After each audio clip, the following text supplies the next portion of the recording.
Yo, what's up guys, Maverick here and welcome back to a team of the season week daily dosage of Draft Glory. Now, the reason we're so hyped is because in this episode we are guaranteed two team of the seasons at least. That's because I have done guaranteed team of the seasons SBCs on my PlayStation account and my Xbox account. So we're going to start the episode off hype because we're going to do those first. So you guys are guaranteed packs and you're guaranteed a team of the season. You're also then guaranteed a draft, which I can't promise is going to be as amazing as you guys want it to be, but I'm going to go for a good one, and you guys know I always try my best to get a good one. Some of you don't agree that I'm very good at building drafts, and how many times do I want to say good in an intro? Just one more time.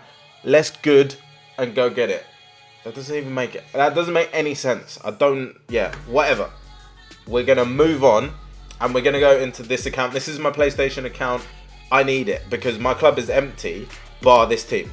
This team has a lot of untradables. Worst goalkeeper I've ever used, by the way. Absolutely don't do it. Unless you really, really want him to chuck him into an SBC. He's 88 rated and free. Awful. Also, awful. Horrible, horrible player. Don't waste your time on them, guys. Honestly, don't waste your time on them. But that being said, let's go into it. Pack number one. Now, of course, Aston Villa player would be ideal here. But at least a walkout. It cost 20k. It's a no-brainer to do these. 20k, and I could get myself a Tammy Abraham. I could get myself a Hernandez, which would be unreal. Who do we get? Come on, pack number one. Oh my word, it's not even a walkout. Oh my word. English right back. Oh, I've actually just got an 80 rated team of the season, which isn't even usable. He's not even usable. I've just packed a team of the season and I can't do anything with him. I actually am just going to quick sell him.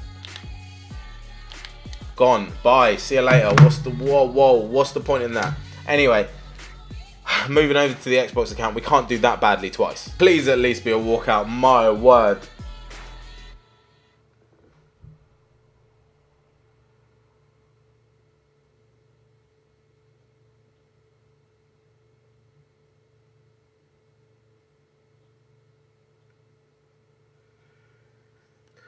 You are not serious, EA. You are not serious. Oh, into the draft we go. Guys, I've just done a madness. I have done a madness. I have just recorded the entire of my draft selection without the camera recording. I've never done that before. Never, ever, ever, ever in my time of doing Draft Glory have I recorded a draft without the camera being on. There is no playback ability in OBS either, so I cannot show you what I've built or how I built it. But what I can show you is what I've built and why I've gone down that route. Now, in hindsight, and this is you guys are going to see this perfectly, this team I obviously picked as I went along and then didn't know where or when I would get these players. So the team is a 92 chemistry, 91 rated team, which is a 183 overall. But the team is a really, really nice one. I'm going to go back into it so you guys can see. But we've got Hullet in at that centre forward. We have got Sterling in the right wing position. We've got Best in the left wing position. We have got Yari Litmanen, almost forgot his name.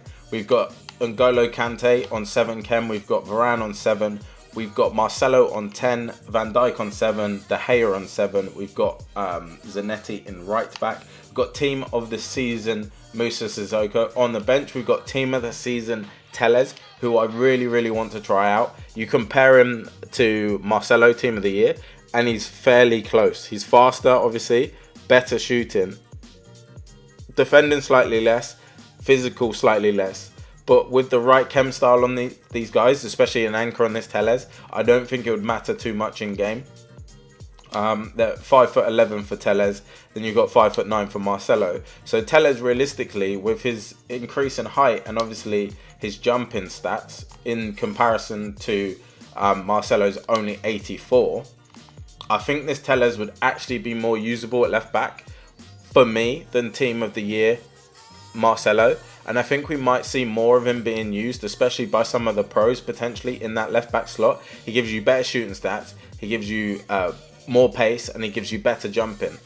Like I said, with an anchor on, that improves the back post headers that Ronaldo scores so much of in competitive events, with Marcelo being in that left back slot. We've then also got the likes of Rashford on the bench. We've also got Messi on the bench as well. And what I think I'm going to do in game is I'm probably going to move Hullet into cam. I'm going to put Yari Littmanen off pretty early, and I'm going to put Rashford in there. So that way I have Rashford coming in on 5 chem and Hullet in on 10 to replace Littmanen in that cam position. I think that's the best idea, rather than subbing Hullet in and him only be on 5 chemistry for the sake of Rashford being on 10. I would rather Rashford on 5, because if you're gonna miss, you're gonna miss. And then Tellez, I'm not gonna be able to try him out because I'm not gonna sub him in, which is upsetting. I really wanted to try this guy, and when I got him I went crazy as an option, because I do really want to use this left back. I think he looks phenomenal. But that being said, I'm so sorry that I forgot to record it for you guys. I apologise, because obviously the episode started off litty with the team and season packs. It went downhill after the team and season packs, and then it went even further downhill when I forgot to press record. So it's all gone a bit peak tong. In my defence, never done it before. But that being said, let's go into game number 1. Hopefully I can recover this draft, win it, and try and pack a team of the season, and a better one than we've just packed in a guaranteed team of the season pack, or 2 of them. Fantastic. But let's get into it. 6-5. That's the game I just played in. 6-5. I don't really know. I actually don't know what to say about this one. I don't even know what to say to moan about it. It's just FIFA 19. Literally just FIFA 19. Just run in a straight line. Just hit a shot with CR7. That's all you need to do, is just run in a straight line and then shoot. 0 skill in that goal. Oh wait, just run in a straight line, shoot. Oh yeah, it rebounds to your other player. No dramas. Oh, penalty as well, which I didn't press a button for. That's nothing new. And this I gave away. So, I gave this away, which is stupid of me. But I'm aiming for the gap, as you guys can see. Why does it pass it right at the it just... What? Like, I know you guys would say, oh, Virgil van Dijk's passing isn't that great. I'd accept it more if I passed it to Blind. Not to Ronaldo. Where's that going? I don't really... Where is that going? And yeah, I know I made a poor decision potentially trying to pass this out, and I probably should have gone to Varane. But I thought I'm going to go to Sissoko, and then from Sissoko, I think a couple of steps ahead, which is the way you have to think with FIFA.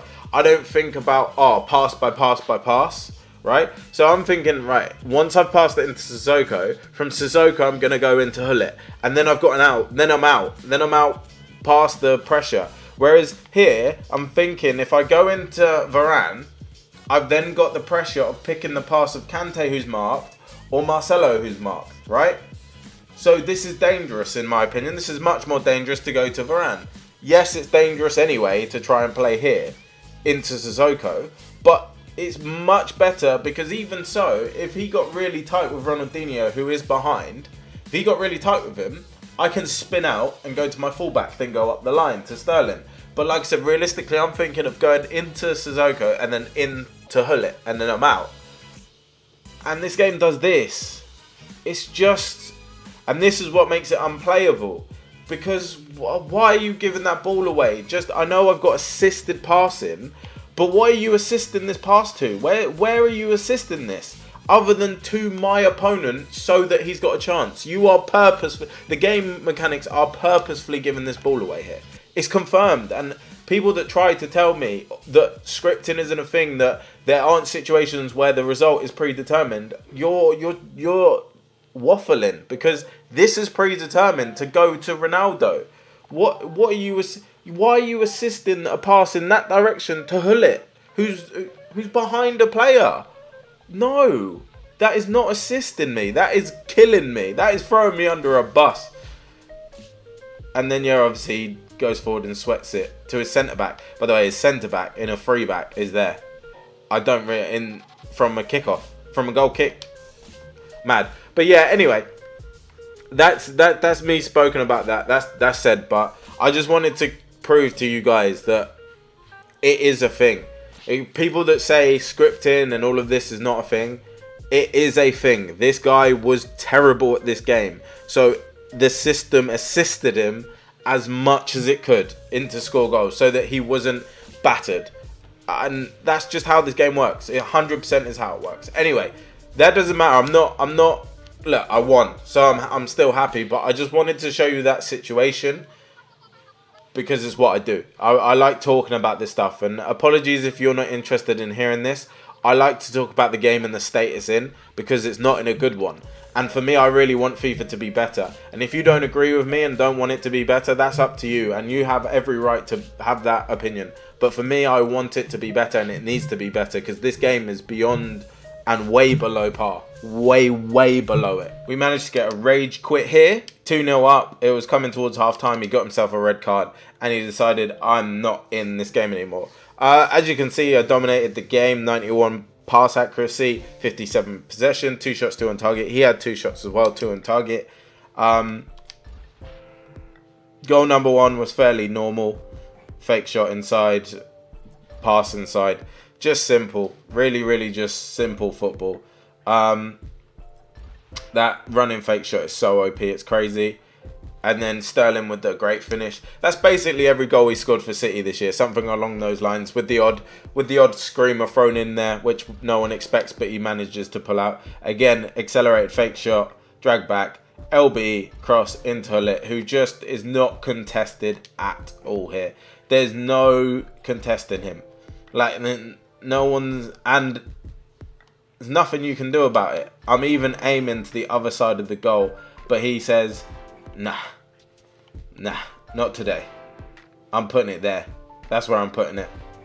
I'm not putting it where you want. I'm putting it where it goes in. And that is FIFA 19 for you. It's just so,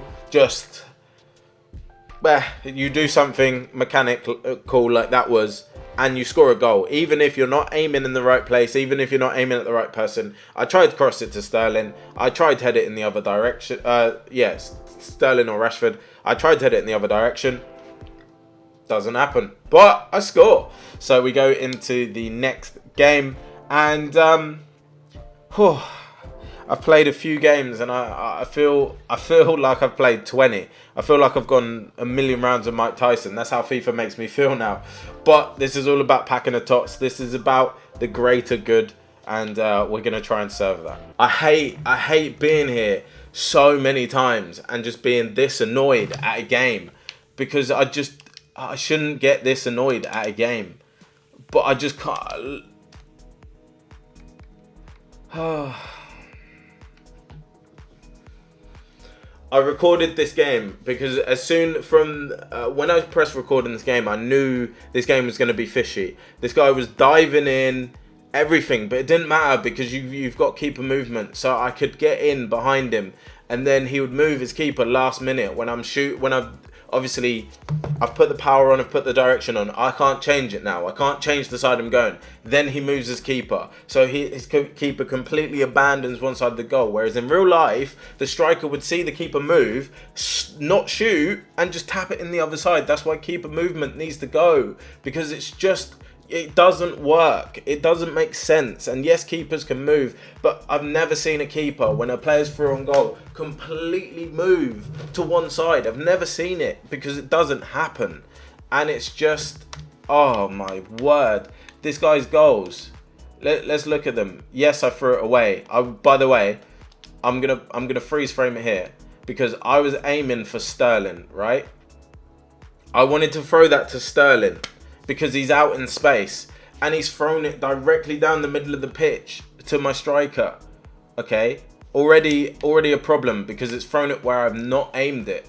Then he just runs forward with Sane and just hits a shot. Just shoots. No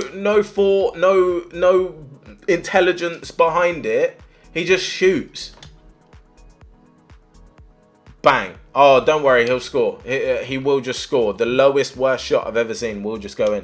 And then again with Eusebio, somehow he's through my entire team. One ball, bang, left foot. Eusebio's right-footed. And I know you guys will say, oh, but it's a prime icon. Okay? But if you saw some of the things my players were missing with their strong foot, he's just banging that in top corner.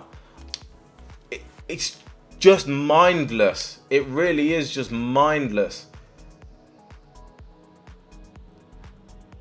There, as you can see, he's moving his keeper. He's moved his keeper because he knows exactly where I'm going, because it's the only place I can go with that shot. I know I could pull it near post, but you guys know if I tried to pull this near post when he's moved his keeper out of the way, Jordi Alba is blocking it. And then again, Eusebio.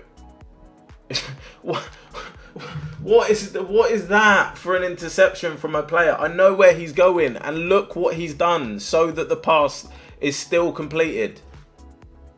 Why is he stabbed a foot forward? And it's just craziness. And then he turns, and again, left foot, bang. I know it's Eusebio with 99 shooting. I know. But some of the things I've missed in this game, which I can't even show you because they're not in the highlights. And again, moving his keeper. Just bang. Look how close that is to him still. But it's just, oh man, honestly, I get so annoyed playing this game. Because it is just... And again, you'll look at the stats, and I've said this many times, you'll look at the stats and go, oh, but he's had 16 shots. Look how sporadic they are. 4 of them inside the box are headers from corners. And the rest are just bang, shoot. Like, the rest are just shoot. The 11 out of the 11 on target, 1's inside the box. 1. And it was probably his goal that's counting. I don't know how people play this game and don't get annoyed. That's what I don't understand. I respect every single one of you that looks at me and goes, what are you moaning about? I don't know how you can play this game unless you are the guy I just played, because the ones that get annoyed at me getting annoyed are probably the guy I just played, who is just endlessly shooting and going, what do you mean I had 16 shots, 11 on target, I deserve to win that game? No, you don't, because you're not picking your shots, you're just shooting. And that doesn't deserve you to win a game because you've hit the circle button or B button on Xbox more times. It doesn't qualify you to win a game. But playing through someone or having someone just run in, jump in, time after time through tackles and not get hindered at all is just craziness to me. I don't get it. But hey ho, it's FIFA, isn't it? It's what we've got to deal with. Hopefully we pack something from one of these packs. It's not a walkout. It's not a board. This could be a very poor ending to a very poor episode. It started off poorly when I didn't record the draft, and it's just gone downhill from there, really. The gameplay, as always, is the worst part of it. And that was the only part I really had to show you guys, which is upsetting. Jumbo Premium Gold Pack, walkout, Team of the Season, even an EFL one. No, not even a board. Fantastic, guys. This episode's done.